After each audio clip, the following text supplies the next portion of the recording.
Morning, everybody. IRWP, thanks for inviting the Nature Conservancy to participate. It's really great to be here. Hey, Morgan, thanks for putting on the conference. Lots of logistics, it's looking good. That was really great. I love that last presentation, so thanks very much.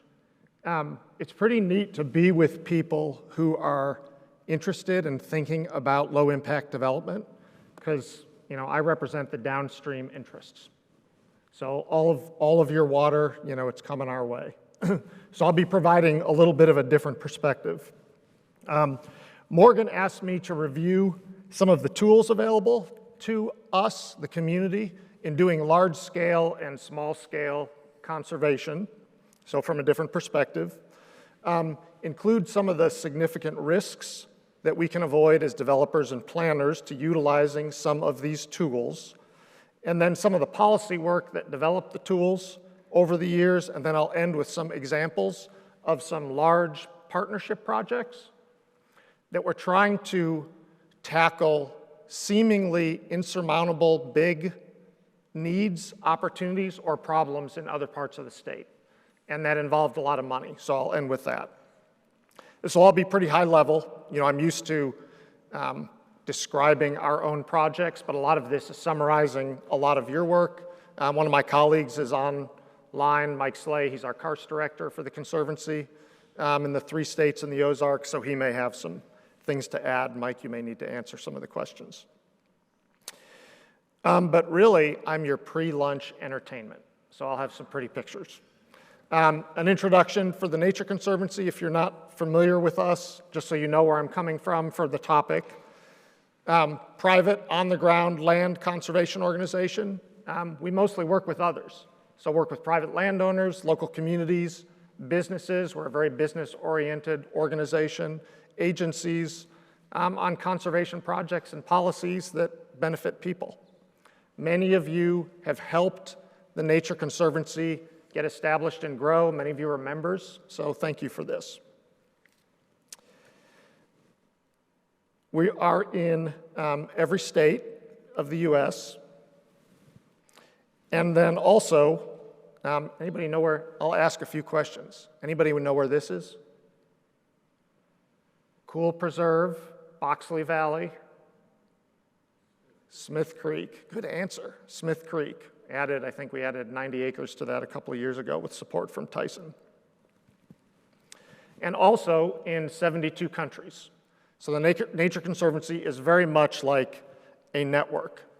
And over the years, globally, working with a lot of partners, we have helped conserve about 130 million acres, put into permanent conservation, and tens of thousands of river miles. Your Arkansas program has been here about 38 years. Together, we have conserved about 340,000 acres in Arkansas, hundreds of river miles all across the state. And we consider ourselves a conservation organization because really conservation is about people. People are at the center of all of our work. So start off with a fun question. If you wanted to conserve, some of these areas, why in the world would you want to do that? Why do you want to conserve 340,000 acres in Arkansas? Just yell stuff out. Softball. Why would we want to conserve land? Habitat. Recreation. Botanical species. Air quality. All these great reasons. So those are good. Thanks for playing. All right, I'm going to add another more sort of qualitative, emotional one that motivates me. Because Arkansas is awesome. It's awesome. You can hear my accent. I didn't grow up here, but Arkansas is famous across the country because we have all the good stuff. Large remnant oak woodlands. The largest block of oak woodlands between the eastern seaboard and the Rocky Mountains. Here they are in their natural restored condition. Large native prairies throughout the state, particularly in the river valley. Glades, nestled within the woodlands. This is from Devil's Eyebrow, a state natural area. And all these woodlands, prairies, glades, they form the watersheds for some of the most globally significant and beautiful rivers in our country. And underlying all of it is just this fascinating, fractured limestone ecosystem called karst. We have hundreds and thousands of caves in the Ozarks that are formed there. And all of these habitats are filled with, beautiful and rare plants and animals, plants in the uplands, fish, crayfish, mussels, variety of insects in our rivers. Here's a collection of darters from just one river in the Ozarks, the Upper Little Red River, upstream of Greers Ferry Lake, upstream of the dam. Most of our Ozark and Ouachita rivers have a fish, a mussel, a crayfish, only known from that river, nowhere else in the world. And in our caves, underneath Northwest Arkansas is its own sort of fascinating, cryptic set of animals adapted to the darkness, needing clean groundwater to survive, almost like our own canaries in the coal mine for our drinking water supplies.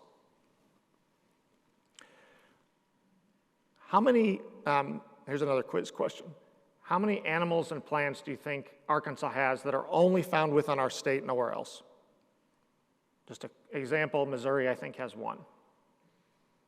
I always love that part. Arkansas has more than 160 animals and plants, only in Arkansas. We have more orchids than Hawaii. And the number is growing. So particularly in the karst areas, but also really statewide, Arkansas is an area of ongoing exploration. In karst, the karst partners that work with Mike Slay, some of you are here, you all have described more than 25 new species to science in the last couple of decades. Pretty cool.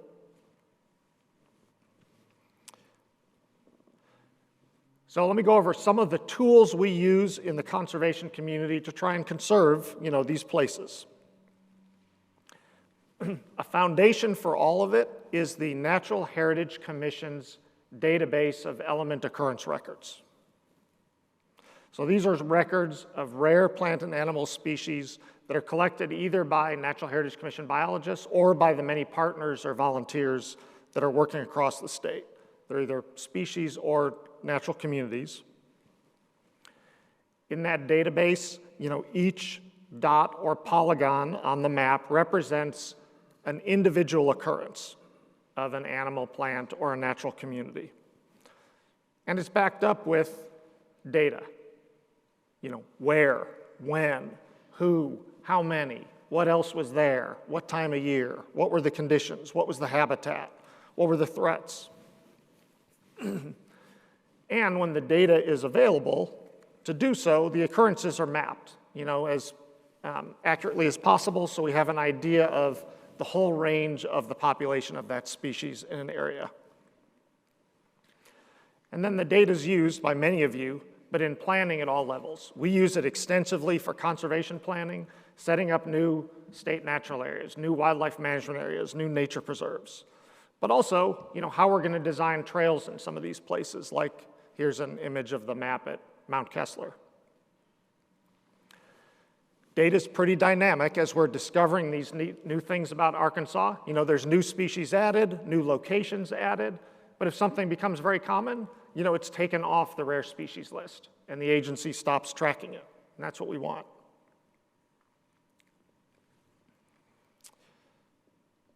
Each of these are a newly described species. Of particular interest to the conservation community, particularly obviously in Northwest Arkansas, are the karst areas.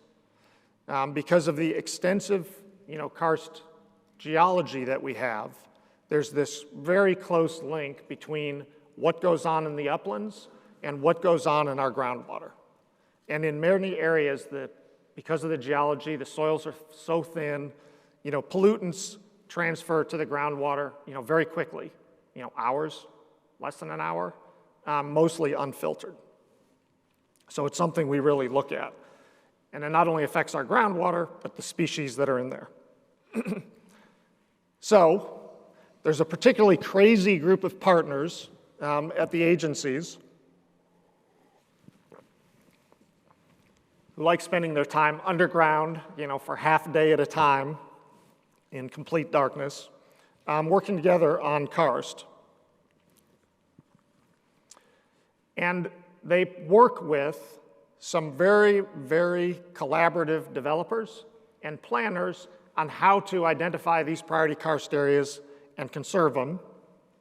And many years ago, maybe 15 years ago, worked together on the karst area sensitivity map for Northwest Arkansas to really estimate the most vulnerable areas above ground that can transmit pollutants below ground. Areas in red are the most vulnerable. It's all based on EPA's drastic model. And the maps are on Northwest Arkansas Regional Planning Commission's website. More tools, the team also prioritizes the locations of all the rare animals. So if we're going to focus, where are we going to focus our conservation dollars, and where are we going to focus to try and get development right if we've got only a few staff and we can't work everywhere? All this is funded by Fish and Wildlife Service, Game and Fish Commission. Mike Slay is expanding the work. He works for the Conservancy in the 3 states, finished expanding the work in Oklahoma, and then this year working to complete it in Missouri. So a lot of information there. A lot of the information on caves and karst sites, the landowners want it kept confidential, but they trust and work with Mike, and so he manages that information so that people can get it while respecting the privacy of people's property. Well, we talked about changing rainfall patterns. As you know, the climate is changing and nature's adapting. And this image, this picture, and this video sort of illustrates that. The Nature Conservancy globally has a pretty extensive science team that works with a lot of agencies and organizations. And they've been really defining what it means to do conservation if everything's going to change. Are you going to spend $10 million for a seagrass area on the coast if it's going to be under 2 feet of water and it's going to have moved a mile? So really anticipating, okay, as the climate changes, where are the species moving, where are the habitats going to be, and where do we need to focus so we're in the right place, 50 to 100 years from now. And so they're trying to analyze and understand and answer this question. Are some places better able to support plants and animals and reduce the possibility of extinction with the climate, changing? And they've developed, after about a decade, a series of maps for North America that identifies these best areas. I decided to show you the Eastern North America map so you wouldn't look at it and look at Northwest Arkansas. But it's really for partners. So it's a little bit for the Nature Conservancy, but it's a lot more for the Northwest Arkansas Land Trust, the Northwest Arkansas Regional Planning Commission, the Buffalo River Foundation. For them to incorporate into their priorities and understand where they need to adjust to prepare for the future. Northwest Arkansas Land Trust worked with the Open Space Initiative and did this for Northwest Arkansas and has those maps. And it's really intended to complement, what we know now and where the species are located. One other thing. At the bottom of this slide is the website where you can go look at the data, look at the maps. There's online tools so you can look at your individual places that you're working at around the country. All right, so with all this background, basic information, our partners use it, the partnerships use it to plan their work. The best example of this, is the Northwest Arkansas Open Space Plan. It's one of the best in the country. It's just really good. Many of you worked together on this for a long time. It is an incredible tool of what it would take to keep Northwest Arkansas awesome. Northwest Arkansas Land Trust, has their strategic land protection plan of their areas where they want to focus that will be resilient, where they want to work with private landowners and other partners. At the statewide level, the Arkansas Natural Heritage Commission has the same, their key focus area map. Private lands, the most important private lands for Arkansas's rare species in the state, and the corridors connecting it. This is where they focus their land acquisition work, their research, partnership with private landowners. It's on their website. And then the Nature Conservancy's map is a little broader because we include public agencies that we work with where we're all trying to improve the habitat for more abundance of species. So let's, one of the things that Morgan asked me to cover was risk. So let's add something else into our conservation planning, and that's just a little bit of risk reduction. So from the conservationist perspective, what do you think are the two most significant environmental risk areas, but I don't mean geographic, I'm thinking more habitats or situations in Northwest Arkansas?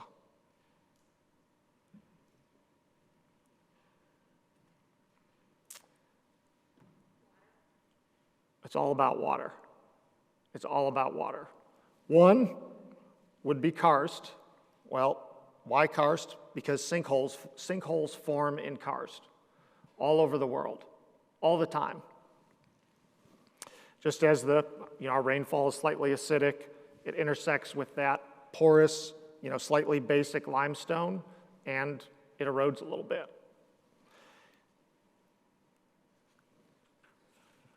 One of the best, saddest, difficult, but interesting, surprising, dramatic recent sinkhole formation stories was in the National Corvette Museum inside in Kentucky a couple of years ago, maybe a few years before the pandemic. Sort of a surprise, but maybe not. Because, a reminder that there are karst area sensitivity maps on the Northwest Arkansas Planning Commission's website. And these fault lines that go through our limestone geology are really obvious, both for Benton County and then also for Washington County. Just really, really important tools. I would say the second risk related to water, is what we've been talking about today, is flooding. But I'm going to look at it farther downstream, downstream from the urban centers. This picture is from eastern Arkansas, from the Delta. It's happened 3 times since I've been in Arkansas in 25 years. But similar themes, are happening in our rural areas downstream from the cities. We all know these maps. FEMA has flood zone, flood maps for the country. And you can, what's sort of interesting, though they help us identify flood risk, when you really look at them, you can see some of the existing buildings and infrastructure which is already in our flood zones on the maps. And it's really, really worth repeating the data. Leif mentioned it, but the risks are expanding.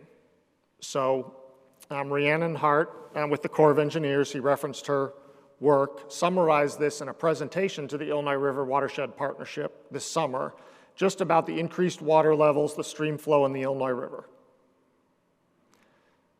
Our floods are getting higher in the Illinois River. They're getting higher, particularly in the tributaries, especially on Osage Creek.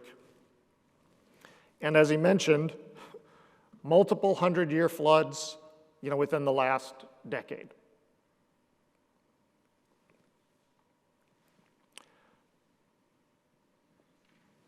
As several of you have mentioned, it's impacting our rivers severely. In addition to, the flood risk to landowners, we, the Nature Conservancy, and some of our river projects, the last few years, we've had stream banks move more than 100 feet, into our property. This picture, which sort of location will remain anonymous, but you can see 4 houses, just beyond the trees. And this river is just starting, this section is just really starting to destabilize. It's going to move a really, really far bit in the next, 5 or 10 years. Well, we recently acquired a place in Benton County called Logan Springs. It's adjacent to Logan Cave National Wildlife Refuge. It's going to be a new preserve with really wonderful funding from the Walton Family Foundation, Fish and Wildlife Service, Natural Resource Conservation Service, a lot of supporters. Martin Smith and Tanner and the Ecological Design Group are doing the establishment of the preserve. It's going to be pretty cool as it's finished. But it's allowed us, since we've been living there for a little while, to watch the floods. And it's pretty interesting. Here's the flood map for the area. And twice in the last 4 years, our floods have been, the water levels from the floods have been significantly farther away from the mapped FEMA flood zone and significantly higher. That's just sort of one landowner's very local perspective.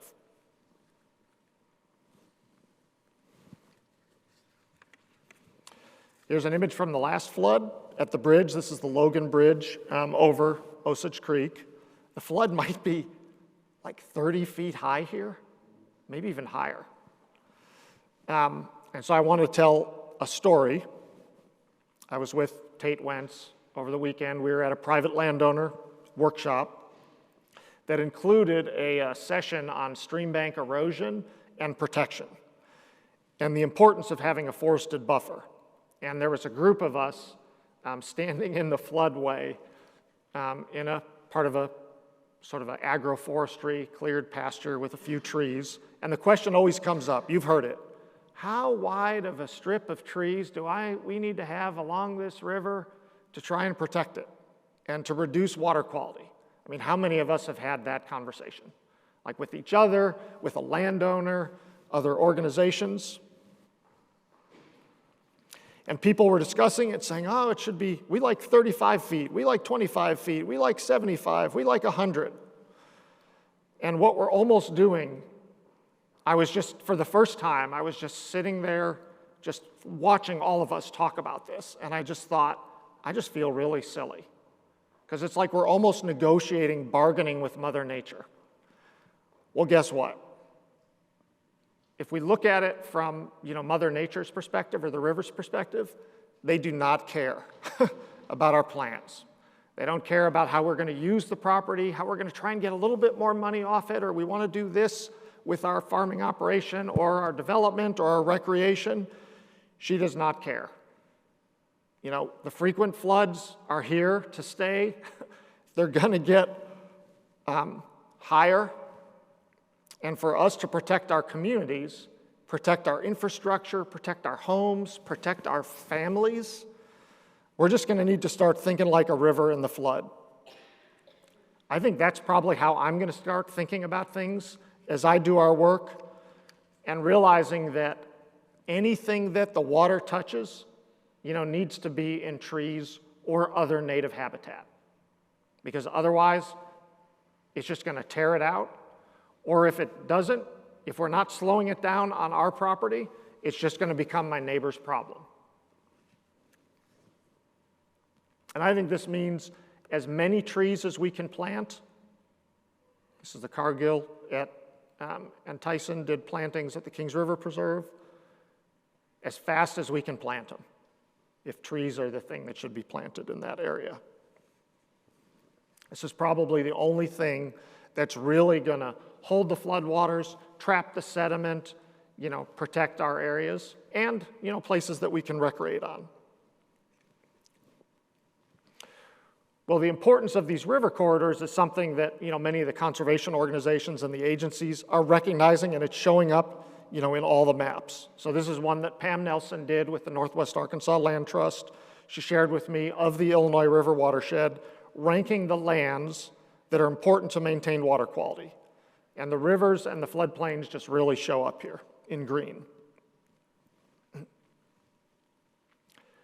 When we're talking about floodplains and infrastructure, a particularly problematic risk in these flood zones are the concrete, low water structures that we have throughout the rural parts of our state, particularly in the Ozarks and the Ouachitas.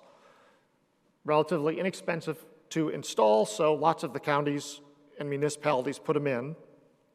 Concrete with a few culverts, but they're really too small during the floods. The water backs up, goes over the road, people drive across them, get injured. It's really a safety hazard. Causes erosion downstream. Constant, if you look at them, there's lots of extra concrete, constantly needing repairs, very expensive to maintain.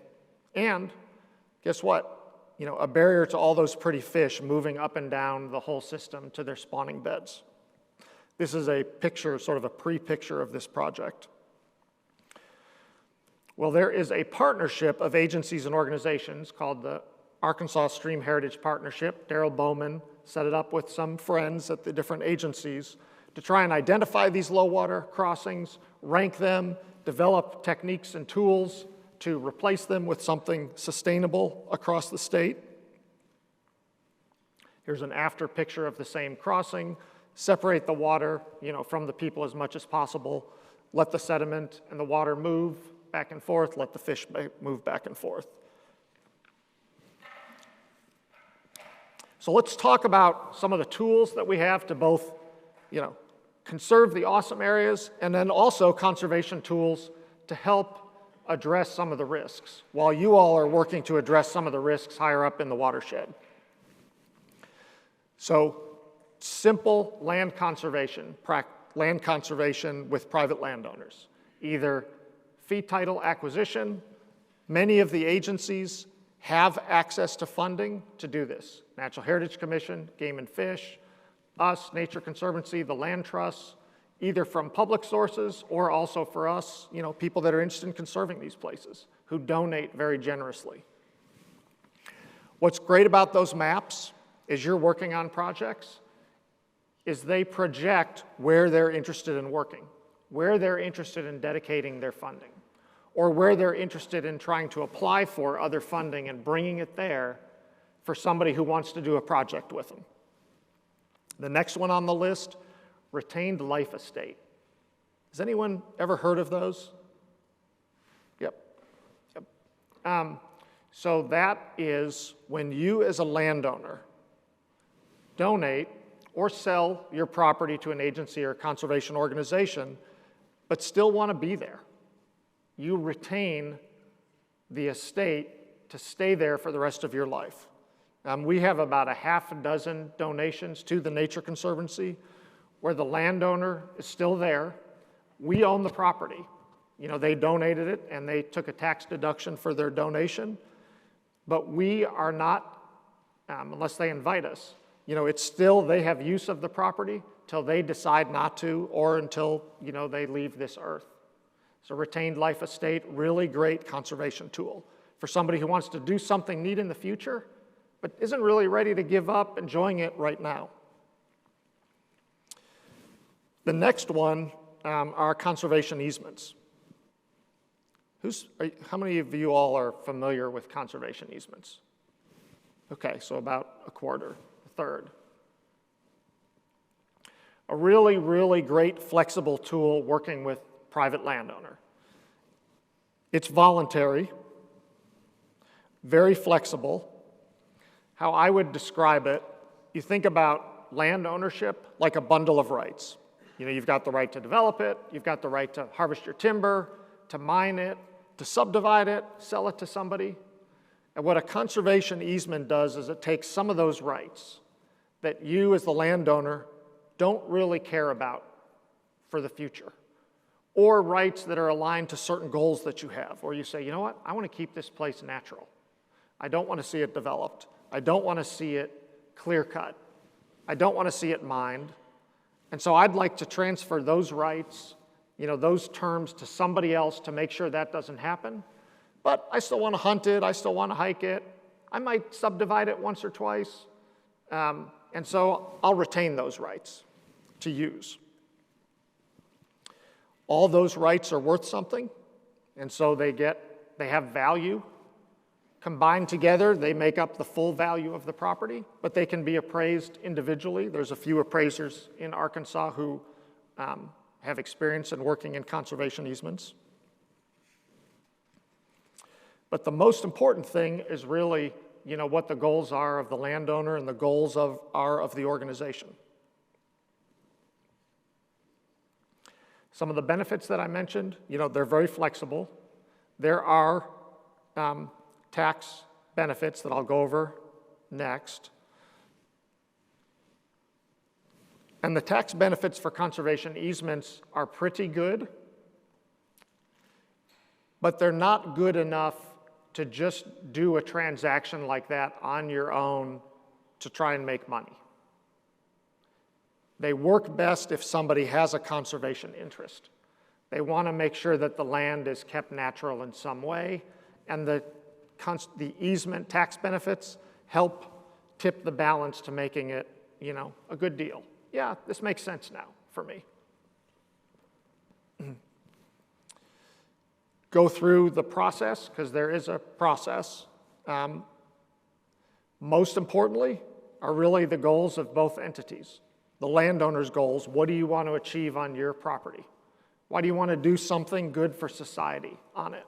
But also, what are the goals of the individual organization and agency, and making sure those match? And then once those qualitative goals are decided, then really get down to the legal terms. All right, well, if you want to keep it natural, what does keeping it natural mean? I don't want the forest clear cut. I don't want, a mine dug. And then once there's a conceptual summary of the terms that the landowner would be giving up and retaining, then we sign a donation agreement. The conservation easements can be involved to get it just right. They're forever. And one of our board members, her favorite line is, Scott, forever? It's a really long time. And so you want to get it right, and so you sign a donation agreement. And then the next steps in the process are similar to any land or house, transaction. Making sure you've got clear title, having it appraised. This is an important step because the conservation organization or agency has to approve the appraisal, because the landowner might be taking a tax deduction based on the value of their donation, and the IRS requires the organization to make sure that it's above board and kosher, or they will interfere with our IRS nonprofit tax status. So it's something the organizations take very seriously to make sure it's a quality appraisal. Then we go out and look at the property and document what it looks like right now. Before any changes have happened, before somebody new buys the property years from now, and then files the easement with the county, and it runs with the title of the property forever, no matter who owns it in the future. And then we, the organization, are required to monitor the easement at some frequency based on the land trust standards in which our organization abides by. And then if necessary, defend it. So all that costs money. And so best practices are the organization sets aside funding, raises money, asks for a gift from the landowner into an endowment to make sure that we can fulfill those obligations forever.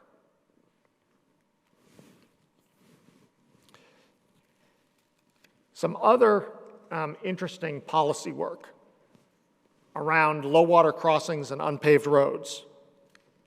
So if you have a dangerous low water crossing in your county or a really badly eroding unpaved road, there is a state agency, the Natural Resource Division, Ryan's here, that's managing a really cool program for this called the Arkansas Unpaved Roads Program. It was developed by a very diverse partnership. Farm Bureau, Association of Counties, Fish and Wildlife Service, Game and Fish Commission, many others all working together, with the Natural Resource Division. Nature Conservancy and Game and Fish put up the initial seed money. The program was established by the governor and the legislature in 2015, expanded in 2019, and the purpose is really to broadly distribute best management practices so we can upgrade the quality of our unpaved roads system. So it's not eroding into our rivers, costing the counties a lot of money, creating headaches for the driving public and, danger. And the way it works, training workshops for the county and municipal staff, it's a county program, but the county staff that are interested in applying, counties apply to a team of partners, proposals are ranked, and then selected projects are a 50-50 cost share. 50% from the program, 50% from the counties. Really focusing on a few techniques to improve the quality of the roads. The Natural Resource Division, which has been managing the program for several years, is just doing an awesome job. Very popular for the county judges that have discovered it. They come back again and again. Well, I also wanted to talk about a really neat partnership, stormwater regulation partnership that developed around karst. Probably some of you participated in it. I did not, but I've heard about it. And this is related to karst in general, but really using Cave Springs Cave as a pilot. Because this cave has multiple federally endangered species, some of the largest populations of some of the cave species in the world, and in an area of rapid development. And so a steering committee, a partnership came together with developers as a really important part of it because they own the land. That's sort of a standard, this collaborative approach with all parties is a very common part of Arkansas's conservation community, but included, many of you as city leaders and planners and the agencies. And really recommended best management practices tailored for stormwater best management practices in development tailored for the karst environment. They redefined, characterized the recharge area, so that area above ground that was contributing water to the cave with increasing areas of vulnerability to try and prioritize. Higher vulnerability areas are in red, and developers are required to use the best management practices that the whole team came up with, but in combination. So use 5 of the 10 best management practices to reach the necessary level of protection. For us in the conservation community, and it seems like for the developers, it was a very good experience. The stormwater rules were adopted by the cities. The development continues, because it's not about no development, it's more about how. We've noticed substantially less impact to the karst species. The cave team monitors this area yearly. And so the development has some flexibility, but there aren't any no development zones are avoided. It's one of the few karst BMP manuals in the country, so we're a leader. And we think it'll be a neat template, for other parts of the country. So really appreciate everybody's work who worked on this, because it's been very good for the cave species. All right, well, a lot of the things we've talked about today in the previous conversations, what I've talked about, it costs a lot of money. So how are we going to pay for it? Where does the money come from to pay for conservation and to pay to use conservation, to reduce risk? So there's a lot of sources of funding, and I'm going to go over them quickly. The ones on the federal side, Land and Water Conservation Fund, increased, at the end of the last administration to $900 million a year and made permanent. This is from offshore oil and gas lease revenue. Many conservation organizations lobbied heavily for that. A portion of it's available to the federal agencies, and the portion of it flows down to the state agencies for them to use for land acquisition and infrastructure and habitat improvements. Forest Legacy Program, this is through the Forest Service and the Department of Interior for keeping areas of forest. Endangered Species Recovery Land Acquisition, Forest Legacies maybe $50 million a year, RLA, Recovery Land Acquisitions, about $100 million-ish a year. That's for areas with endangered species, preferably multiple endangered species. Wetland reserve easements under the Farm Bill. Natural Resource Conservation Service administers those for priority wetland areas in the state. Many of these are in the Delta, but some in a few other areas. If you've got waterfowl, and waterfowl are an element to that location, there's migratory bird funding, and then also North American Waterfowl Conservation Act. All of these federal sources require a local match, either state, city, private. So on the state and local side, we love conservation in Arkansas and have taxed ourselves twice to establish funding for more state parks, better state parks, more wildlife management areas, more natural areas, better quality experiences for us and the people who visit. One is the real estate transfer tax. Every transfer, every sale and purchase of real estate, a portion of that goes into a fund that is then distributed by the Natural and Cultural Resource Council for the protection, conservation of state-owned lands and important structures. 1/8 of a cent conservation tax, which benefits state parks, Game and Fish Commission, the Department of Heritage. But really, what we're talking about, the need, dwarfs all of these existing sources. The largest source of conservation funding in our country is what every individual community does on their own. Around several of the Texas cities and several of the upper Great Plains, upper Great Lakes cities, Chicago on its own, hundreds and hundreds of millions of dollars per year in local, broadly supported funding for conservation. I know our community has looked at this in the past, and we're in a state that's very purposeful about our taxes, but I think we've seen all the benefits in open space and natural resources and increased hunting and fishing and mountain biking. Also, it is what the people like. We polled with some of the governor's recent staff public opinions about conservation and paying for it, and Arkansans are broadly in support of funding conservation. Strongly. 98% think it is important to protect drinking water sources. 90% likely will vote for candidates supporting conservation. It's what the people want, broadly. So I think there's an opportunity maybe for some new creative partnerships, particularly listening to some of your presentations, where engineers, planners, developers, and the conservation community could really work together. All right, lastly, I wanted to close with some examples of partnerships that have conserved large areas in other parts of Arkansas with various goals. Want to start with the pine flatwoods, second least protected forest type in North America. Largest areas are in Arkansas, these open pine natural woodlands. The goals are really all wildlife and rare species habitat. Lots of grassland birds. Center for quail in Arkansas, a place that I quail hunt. Also, federally endangered species, red cockaded woodpecker, that nests in living pine trees.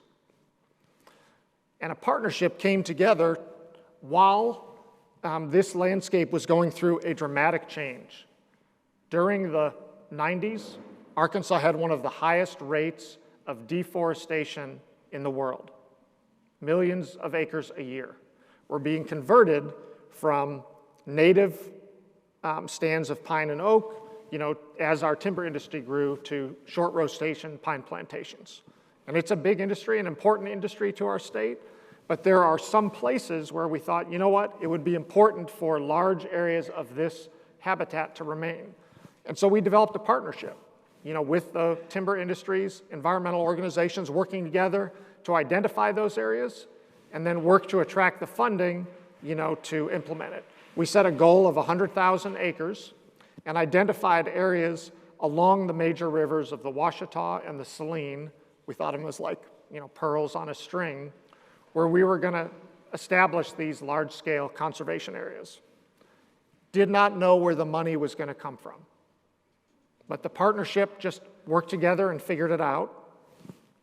I think currently there's about 55,000 acres conserved in this area, in the 5 areas. Cost about $50 million so far. 10 million of that is private in South Arkansas for pine land. The next one is one of the largest ecosystem restoration projects in North America that no one has hardly heard about. The big woods, restoration of the big woods in the Delta. And the goal is to reforest the previously cleared, frequently flooded bottomland hardwoods and reconnect it to the rivers and streams, many of which have been ditched, so we can turn the water back on. Tributary streams and rivers are like the White. This is a picture of the White River, Cache River, Bowda View.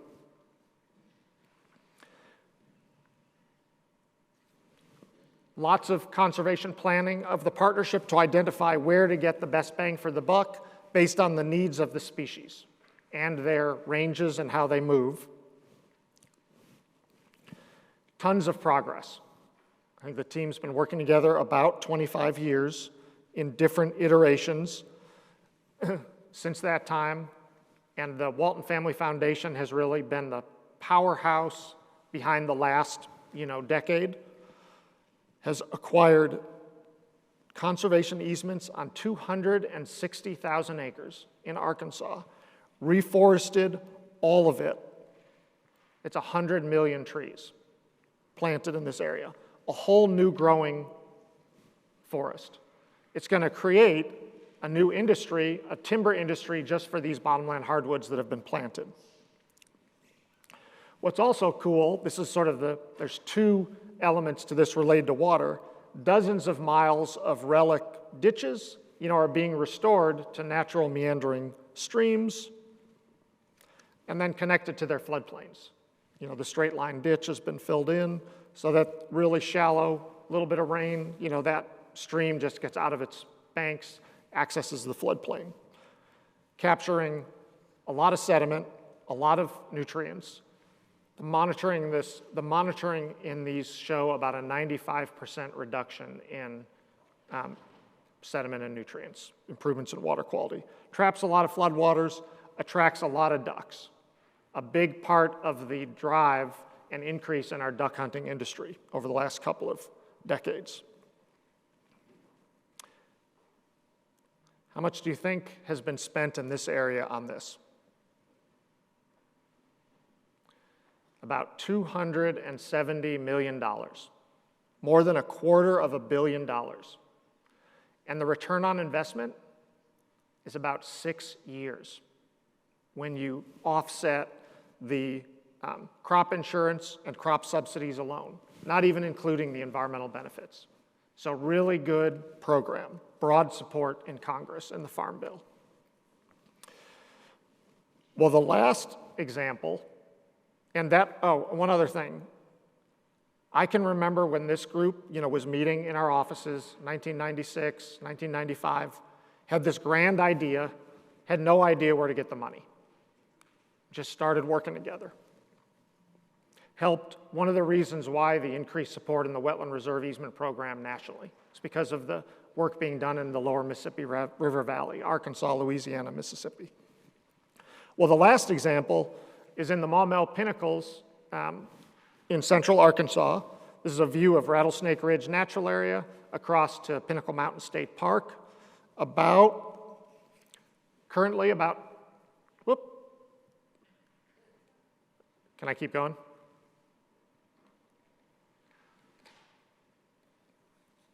So currently about 12,000 acres of public and private conservation land, 2 state agencies, Natural Heritage Commission, state parks, multiple private landowners, We have multiple preserves there, people who've donated conservation easements. And it's really interesting working at this scale on the edge of an urban setting because you get all sorts of great different habitats, particularly in the floodplain.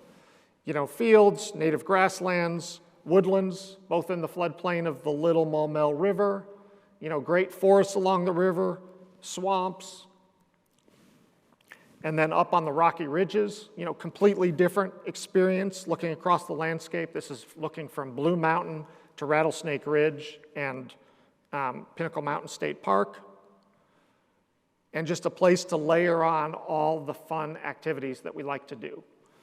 I think there are now 25 miles of additional trails from the last 3 years, just that Nature Conservancy, Natural Heritage Commission have installed, not counting state parks.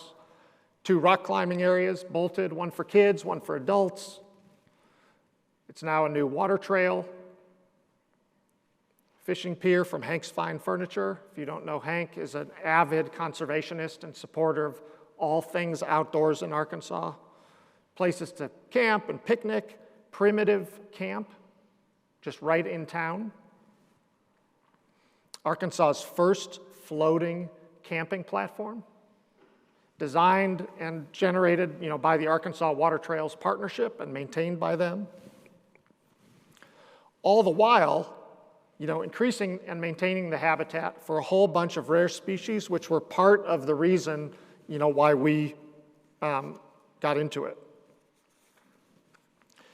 So really, what we have found for a lot of these, you know, trying to achieve these large-scale conservation projects and trying to solve some of these problems is just the fun of a powerful, collaborative, good-natured partnership, you know, people working together. So I hope this summary was helpful of just some of the big-scale conservation tools that we use to both protect cool places, but also, you know, reduce risk and create great places for all of our communities and our families to enjoy. So thanks again for everything that you all are doing to manage water and conserve Arkansas. Really appreciate it.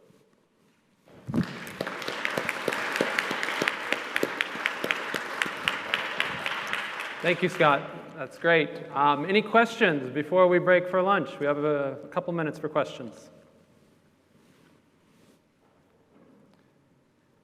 So the Burns and McDonald team knows this. We call this crickets in our group. In your case, it's because your presentation was really good. Scott, one question for you. You talked about a lot of rural projects in terms of conservation easements and partnerships that have been developed.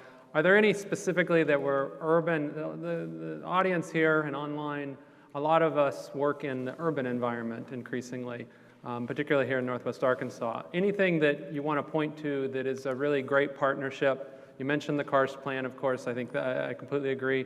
But in terms of bringing the partners, the financing together, and really something that you didn't share possibly already, anything to share on that? Thanks for asking.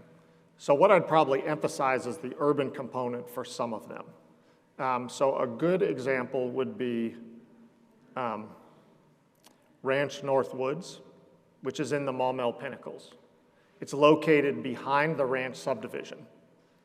You know, originally we had acquired that with the intention of transferring it to state parks as part of Pinnacle Mountain State Park. And the local community, this is what's really good about, I think, conservation working with partners that we haven't worked with in the past. The local community said, "Are you kidding me?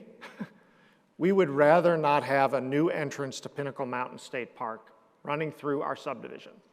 Now, that was not the intention, but you could see it from their perspective, and what they said was, and this was their idea, you know, we have the state park, but why don't you all look at some other kind of natural resource ownership that would complement it, that might be used in a different way, and we'll help you. And so together, the ranch neighborhood and us just designed, you know, what we thought of as like a nature park. A place that was more nature-oriented than park, where people could have a family-friendly, you know, experience, and that would be a good neighbor for them. And so I think as we start working in urban settings, there are other people who would really welcome, and people contributed very generously to that. So that property, plus Rattlesnake Ridge, plus Blue Mountain, that whole Maumelle Pinnacles, I think we have spent about, or raised about 25 million for those over the last 4 or 5 years. And half of that was private from people who lived there, who were gonna use those areas, who really loved the idea of conservation being so close to where they live. And so I think as we look at ways to accomplish something, there's a lot of really good input neighbors can have, and also, you know, potential financial commitment to keep a place so close to where they live, particularly as we're looking at how we afford having a little more room for the water to stay before it goes downstream. Sir? Do you want to come up for the microphone? No, can you hear me? I can hear you. They can't hear you online.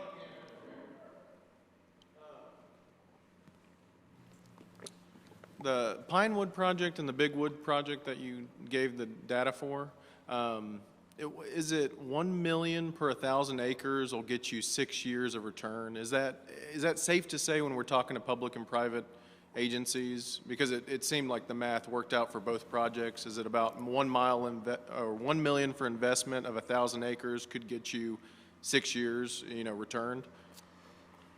So that's interesting. Sorry that I, Nope. you know, I'm just thinking about how do you talk to people about this, and how long is it going to take to invest, and you know those. Okay, thanks for asking that. That's great.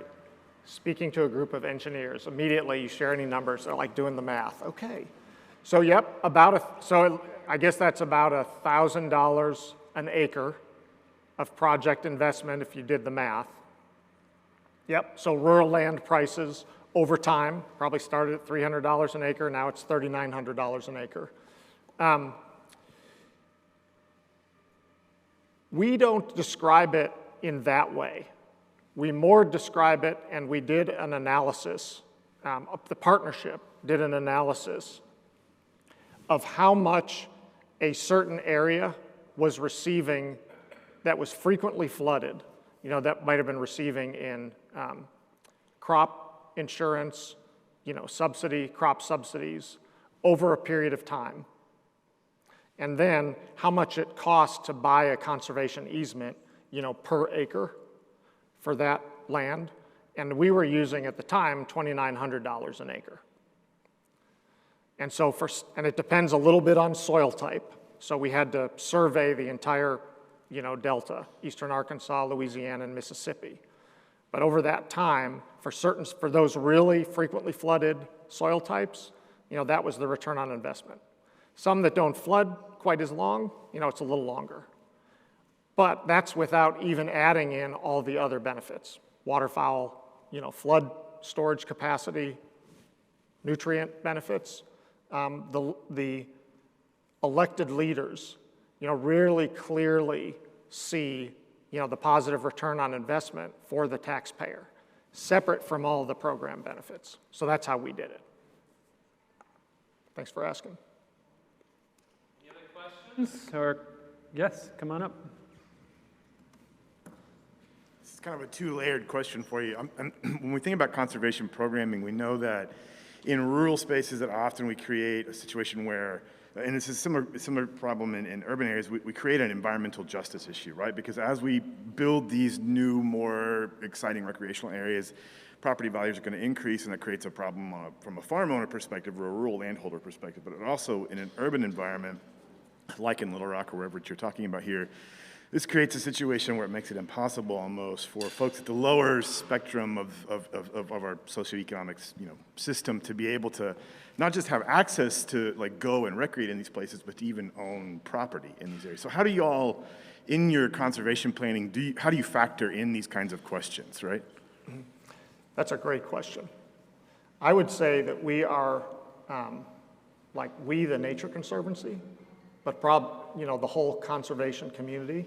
I mean, we're just extremely ignorant and just early in our understanding. And so the best way that we do that is just ask people. We have a culture when we work in a new area to meet the neighbors, ask them how they used the property in the past, introduce ourselves, ask them how they would be interested in us using it in the future, not using it because we want to be a good neighbor. And so I think, at a basic level, we just need to ask for the people who live there. And then listen to what they say and really listen and then sort of go forward together. It sounds simplistic, but in the other areas that we've worked, people are really, really free and open in providing their opinions, which is really, really good because they know the area better than we do, and they know what they want for their community. So I just think we have so much to learn. Yep. Thanks for that.